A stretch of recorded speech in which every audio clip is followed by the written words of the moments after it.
मैं आज खुश हूँ, बावजूद इसके कि गम मनाने के आज बड़े रीजंस, बहुत सारी वजह। कैसे? अब वो नानी दादी की कहानियों में, माँ की कहानियों में जो चंदा मामा दूर के थे, लो जी वो तो अब दूर के नहीं रहेंगे। चांद तो आज हमारी मुट्ठी में आने वाला है। अच्छा, वो जो चांद जिसको देखकर उफ महबूब और महबूबा ठंडी आहें भरते थे, जिनको अपने महबूब की शक्ल उस चांद में नजर आती थी, वो चौदहवीं के चांद की खूबसूरती के कसीदे पढ़ पढ़ कर जो महबूबा के लिए तारीफें की जाती थी, मोहब्बत का इजहार किया जाता था, उस पर भी अब तो ब्रेक लगने वाला है। इतना ही नहीं, वो भूखे पेट को जो चांद गोल सी रोटी नजर आता है, उस पर भी तो ब्रेक लग जाएगा ना।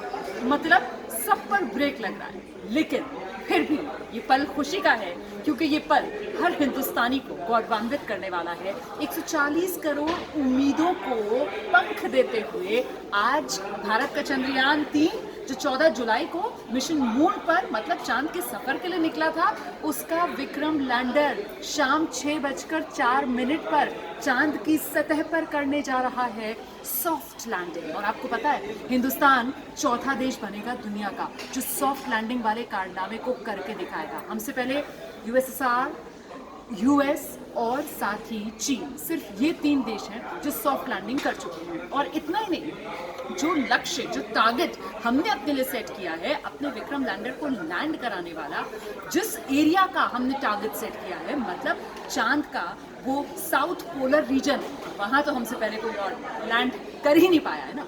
और ये रीजन चुना क्यों गया, ये जानना बहुत ज़रूरी है। दरअसल जो चंद्रयान-1 था, भारत का मिशन, उसने पानी के कण के बारे में जानकारी जुटाई थी, वो इसी रीजन से जुटाई थी, जिसको बाद में नासा ने बाकायदा ऑथेंटिकेट किया था, मुहर लगाई थी। इसीलिए हमने चुना कि साहब अब इसी रीजन में जाएंगे, हिंदुस्तान का परचम लहराएंगे और यहाँ से वो जानकारियाँ जुटाएंगे, जिससे न सिर्फ चांद हमारी मुट्ठी में होगा, बल्कि ब्रह्मांड के वो अनंत रहस्य, उन पर से भी पर्दा उठता जाएगा। तो फिंगर्स क्रॉस्ड, जो भी आप धर्म मानते हैं, जिस भी खुदा की आप इबादत करते हैं, ज़रा छोटी सी दुआएं कर लीजिए अपने चंद्रयान की सफलता के लिए कि हमारा विक्रम लैंडर सकुशल शाम 6:04 पर सॉफ्ट लैंडिंग करे चंद्रमा की सतह पर। और उसके बाद वो तमाम पेलोड्स जो विक्रम लैंडर में लगे हुए हैं और रोवर में लगे हुए हैं, क्योंकि जब विक्रम लैंडर लैंड करेगा ना, उसके बाद पता है आपको क्या होगा?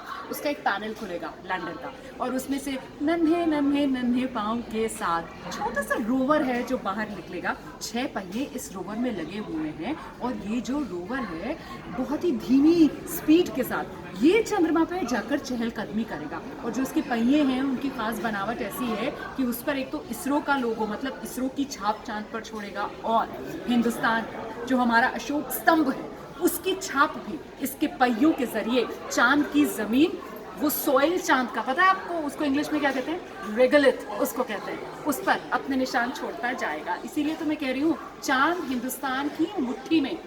और चलते चलते बस एक और बहुत अच्छी सी इन्फॉर्मेशन आपको देती हूँ कि वो जो आप चांद देखते हैं आसमान से, कभी घटता हुआ, कभी बढ़ता हुआ, कभी आप अमावस्या कहते हैं हो गई है, कभी आप कहते हैं साहब पूर्णिमा का चांद है, फुल मून है।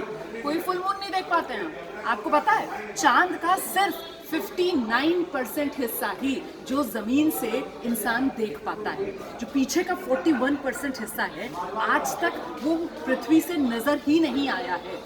इसकी वजह क्या है? अब आप कहेंगे साहब चांद भी तो अपनी एक्सिस पर घूम रहा है, तो फिर ऐसा क्यों हो रहा है? जब चांद भी एक्सिस पर घूम रहा है, तो फिर उसका वो हिस्सा जो है 41% वाला, वो पीछे हमेशा क्यों छुपा हुआ है? वो कभी पृथ्वी से दिखता क्यों नहीं है? क्योंकि चांद अपने एक्सिस पर तो घूम रहा है, लेकिन साथ ही साथ जब वो धरती के साथ ऑर्बिट पर चक्कर लगा रहा है, तो फिर वो मूवमेंट सिंक्रोनाइज्ड है। और यही वजह है कि चांद जो है, जितना नजर आता है उससे कई ज़्यादा छुपा हुआ है, और रहस्य इतने हैं चांद के जिनको खोलना बहुत ज़रूरी है। और एक बात तो तय है कि वो जो घने बादलों के पीछे चांद तन्हा था, अब वो तन्हा नहीं रहने वाला, क्योंकि अब हिंदुस्तान वहाँ पहुँच रहा है तिरंगा लहराने के लिए।